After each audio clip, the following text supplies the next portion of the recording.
And therefore, it is important for us to understand that for one to be able to have that close proximity with Krishna and not really take advantage of his presence is a serious issue.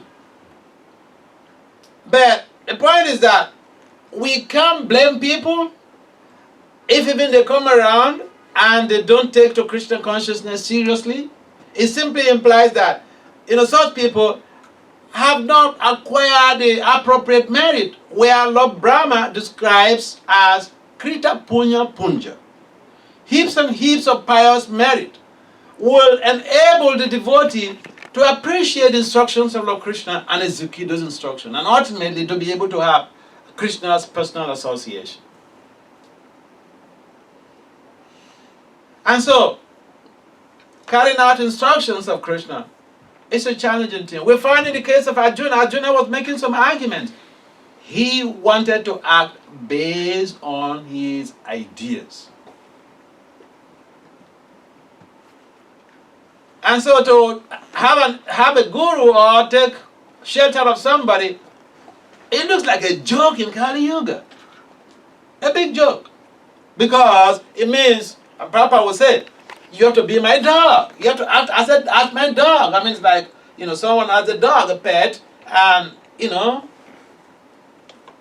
wherever he wants to go, the pet will go with him. These days, even your child will tell you, your teenage child will tell you, Mom, I'm not going. I'm not going to this place. Oh, yeah. So we have that high tendency to exhibit our independence by resisting to follow instructions or by refusing to follow instructions. Why? What is the ultimate reason for this? Because we are by nature, we are also small insurers, We are controllers. And so if someone is a controller, he doesn't want to be controlled by anyone else. And to take instruction from someone means that, you're subjugating a person to that person's will. And so it's like you're selling your independence. But each and every one of us, we are somehow or the other, we have sold our independence to the government. We have sold our independence to friends. We have sold our independence to our loved ones. Because for you to really become credited as someone who is a loved one, you have to sacrifice your convenience for the purpose of pleasing someone else. So what's the difficulty in applying the same principle in relationship with Krishna's devotional service? So in the beginning, it could be very challenging to follow instructions. And sometimes we read about what Krishna says, and then we feel, no, this is not for me. This is not for me. This is too much for me. I remember one country I went to. There was one. I was young. I was young, and I was a brahmachari. So there was one Swami who came, who visited. So we went to see him. We went to see him. He was living in his disciples' home. The husband and wife, they are his disciples. So then the Swami came. As he came to the sitting room, I was overhearing a conversation between him and those his disciples, the husband and wife. And then the wife was telling him, Maharaj, that instruction, we cannot do it.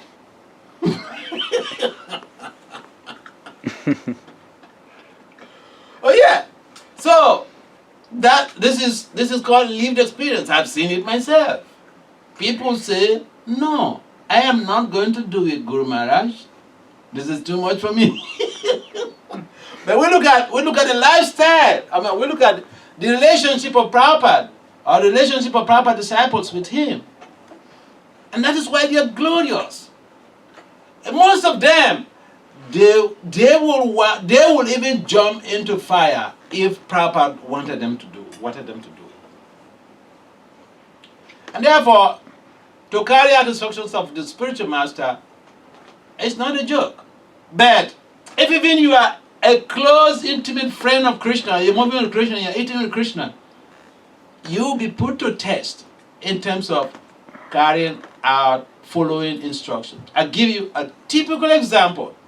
One time, Krishna and his friends, including Subhie, this is a Vrindavan leader, including Subhie, they were, out in the fields, tending to cows and playing around.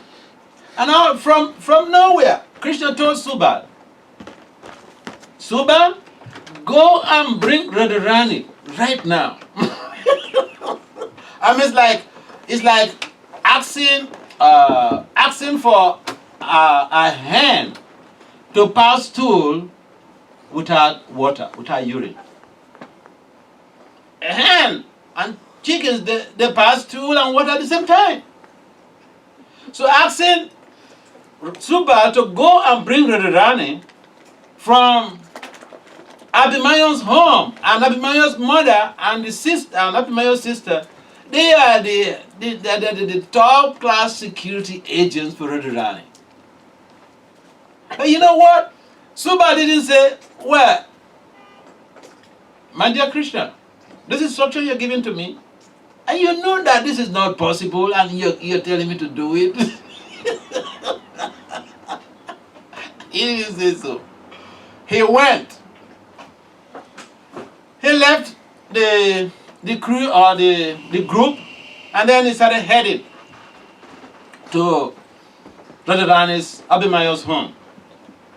And as he was going, Krishna inspired him. He gave him, from within his heart, different strategies on how to execute that instruction. In other words, he empowered him. So if the devotee is willing to execute instructions of the spiritual master will empower that person. We look at the case of Prabhupada. When Bhaktisiddhanta gave him instructions that whenever he had money, he should go to the West. He should print books, go to the West and spread Krishna consciousness. I mean, it's like one of the most, unimaginable instructions. How's he going to do that? Other people have tried. Even scientists have tried. Bhaktisiddhanta sent scientists to the West. They couldn't make it. But he told Prabhupada, you should do it. Whenever you have money, you should print books, go to the West, preach the message of Lord Chaitanya Mahaprabhu. So Prabhupada didn't just say, well, Maharaj, I'm a grihastha, and this is just going to be impossible for me. But then he planned. I remember reading in some literature, when he was at Radha Damodar's temple, Prabhupada made all of these strategic plans on how to come to the West to preach. He took sannyas, he was at Radha Damodar's temple, and he was strategizing on how to do it, how to execute the orders of the spiritual master. So back to Subhie's case, when Krishna gave him the instructions, he went ahead. He wanted to please Krishna. And as he went, Krishna inspired him. He developed some ideas on what to do. And then he went to meet Abhimanyo's mother that day. From nowhere, he got an idea. He told Abhimanyo's mom that, look, my calf must have strayed to your barn. Can I go check my calf? My calf must have strayed to your barn. Can I go check my calf in your barn? And the mother of Abhimanyo, she knew that this is Krishna's friend. So she warned him that, look, you go check in the barn and you come out as quickly as possible. But the point is, how he could develop that type of, amazing idea to convince Abhimanyo's mother to be able to have, to enable him to get into the compound. So immediately straight, he went to Radharani's chambers.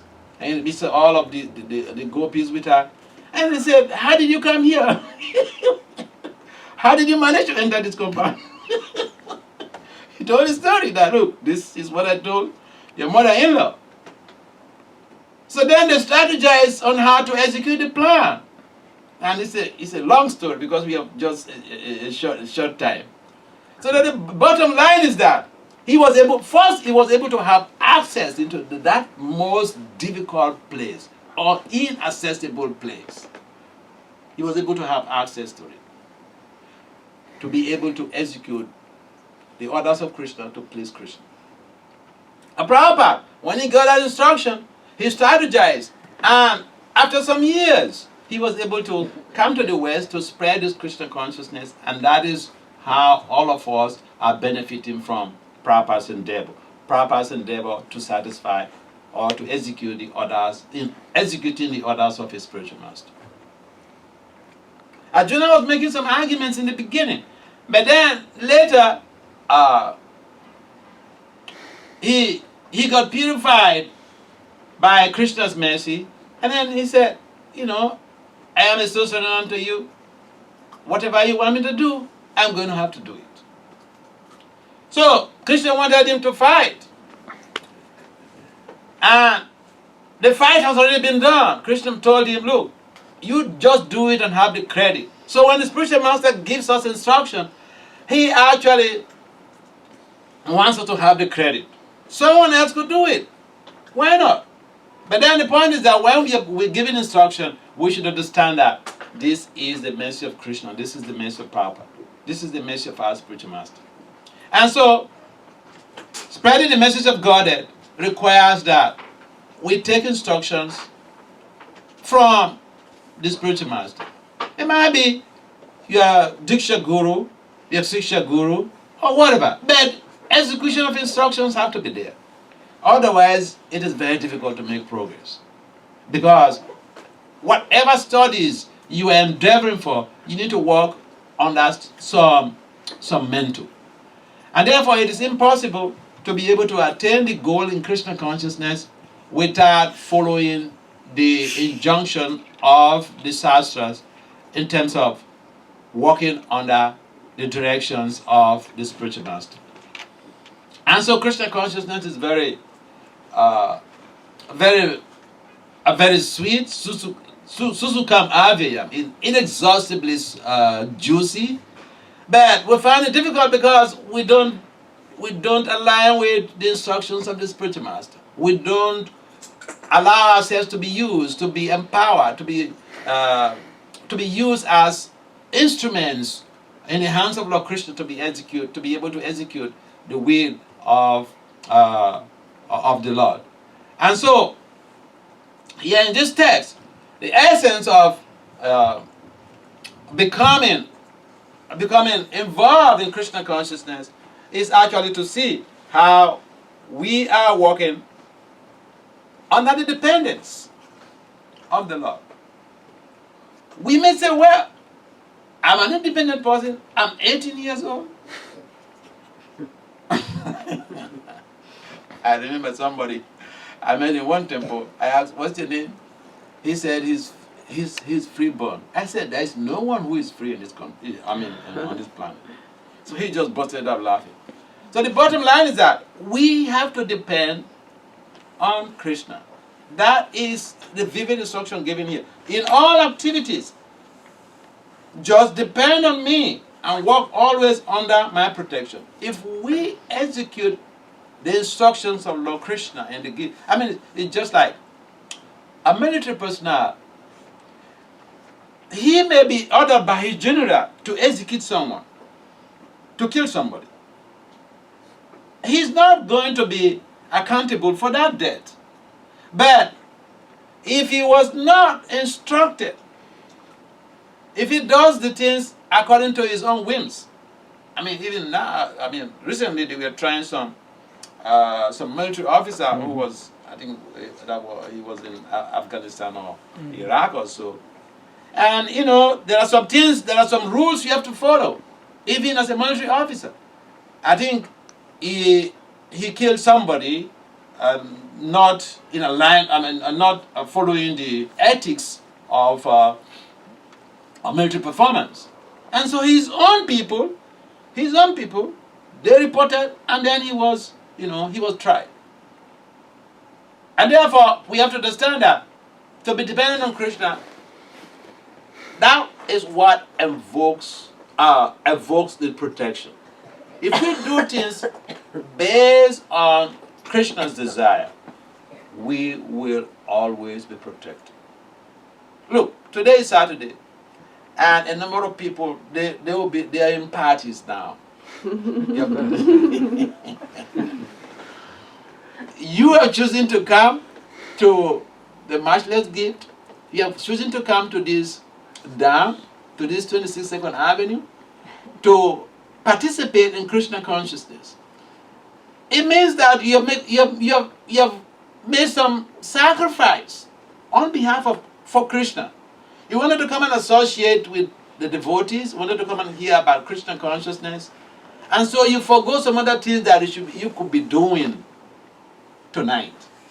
And so that alone gives you a credit, because this is what basically happens, that we have multiple things to do, and we have to choose one thing to do because of the time factor.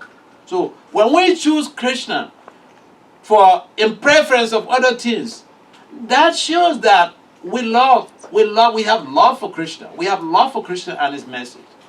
And that is a preliminary stage of dependence on Krishna. Because when we come and then we hear the message, we try to execute what we have heard. And that keeps us on a very favorable pedestal to enhance the development of our Krishna consciousness. Are there some comments, some questions so far? Because, again, our time has been very short. I'm sorry for the time delayed today. Any comments or questions here? You mentioned a Subhie pastime before, Mark? Subhie, yeah. Yeah. Do you know where that's from? I never heard it before. Okay. There's I think that should be one of the writings of Vishnu Chakravarti. One of them. I see. There are so many pastimes that, you know, if you're reading the books of the Pastor Charyas, especially Vishnu Chakravarti Thakur, he gives really, really deep. I remember the case of I don't know whether this very pastime it was in, but I read one of these Pastor Charya's writings. In one of Vishnu Chakravarti's writings, he mentioned about like the case of Kalyavan. Kalyavan was trying to catch Krishna, and Krishna would not let him catch him. Rather, Krishna led Kalyavan into a cave, and I think Muchukunda or somebody was sleeping in that cave, and that resulted to the killing of Kalyavan by the person who was sleeping in the cave, because he thought it's Krishna who was gone there, and then he's sleeping there, so he kicked him. So, but then back to the point. That's in the Krishna book. Yeah, that's in the Krishna, in the 10th canto. So the Vishnu Chakravarti Thakur, he gave very insightful pastimes. Like one of them, like the case of Kalyavan, where he was trying to catch Krishna, but he was not able to. But Krishna himself gave himself to his devotee. There was one time Abhimanyu came to Yasoda's home, and then Yasoda wanted to send some jewelries to Radharani. And so Yasoda has loaded up a whole full box of jewelries. But Krishna is always very desirous to meet with his gopis, his friends. And when Yasoda just left the room, Krishna ordered the cowherd boys, his friends, to remove all of the jewelries, and he entered the box, and then they lock up the box, and Abhimanyu carried the whole of this box containing Krishna to his house. Whereas Kalyavan wouldn't let Krishna grasp him, although he was seeing him. Rather, he led him to his death. And so the point is that Krishna is ready to give himself to the devotee. Without, he's more eager to reach out to us than we are even eager to be able to see him or to reach out to him. So I recommend you read Vishnu Chakravarti's. Who translated that book, Marsh? Kusakrata translated some, Banu Swami translated some, a number of them. Okay. Thank you. Any other, yes. How do you tell the difference between your ego telling you what to do and it's your own desire, and when it's Krishna speaking to you and requesting Oh, that you do that's a something? good point. How will you distinguish between your ego's instruction and Krishna's instruction? Right. Now, it's pretty easy. If Krishna instructs us, then basically it has to be weighed on the check and balance system. Guru, Sadhu, Shastra. Can we find a place where Krishna gave this type of instruction to someone in his teachings, in the Gita, or in his teachings in the Bhagavatam? Because anyone can say, well, I got inspired. And this is what Krishna wanted me to do. Krishna told me this. I had a dream about Krishna. And Krishna said like this. And so I have to do it like this. We don't really encourage those type of situations. Rather, if we want to do something, we should consult with our spiritual master for proper verification, for authenticity. Because on our level, the mind can dictate so many things to us. And you see, there's a problem on the planet. One of the problems is that, especially the young people, they lack self-regulation. These days, you find that young people, teenagers, are the killers. Not even grown-up, not even older adults, teenagers. And sometimes the teenagers, they kill each other. One boy, he just killed one other guy in school, one of his classmates, and by stabbing. In the past, we'll be hearing of Europe, England, for instance, London, and all these places. Stabbing, they don't carry guns there. So stabbing, killing, violence, youth violence by stabbing, or killing people by stabbing is very prominent there. But that has actually dripped into this country in a very serious way. 2 girls, they've been put in jail. They killed one of their friends. And there's so many cases like that. And so people are not being educated in self-regulation. And so they're not able to process thoughts and ideas. And whatever the mind dictates to them, they want to execute it. And that is a problem. And that is why for the devotee, we have to check out with the scripture what we think that we've been inspired or we've been, told to do, or what our ego has told us to do. In fact, we should not take instructions from the ego. We should not take instruction from the mind. Because at this stage, we cannot make a difference. Therefore, it is always good to check on the balance of Guru, Sadhu, and Shastra. Is it what Guru wants me to do? Is it what Krishna wants me to do? Is it what the sadhus would like to hear me do? Otherwise, we could get into a confused state that this is what I taught, or this is how I got inspired to do this.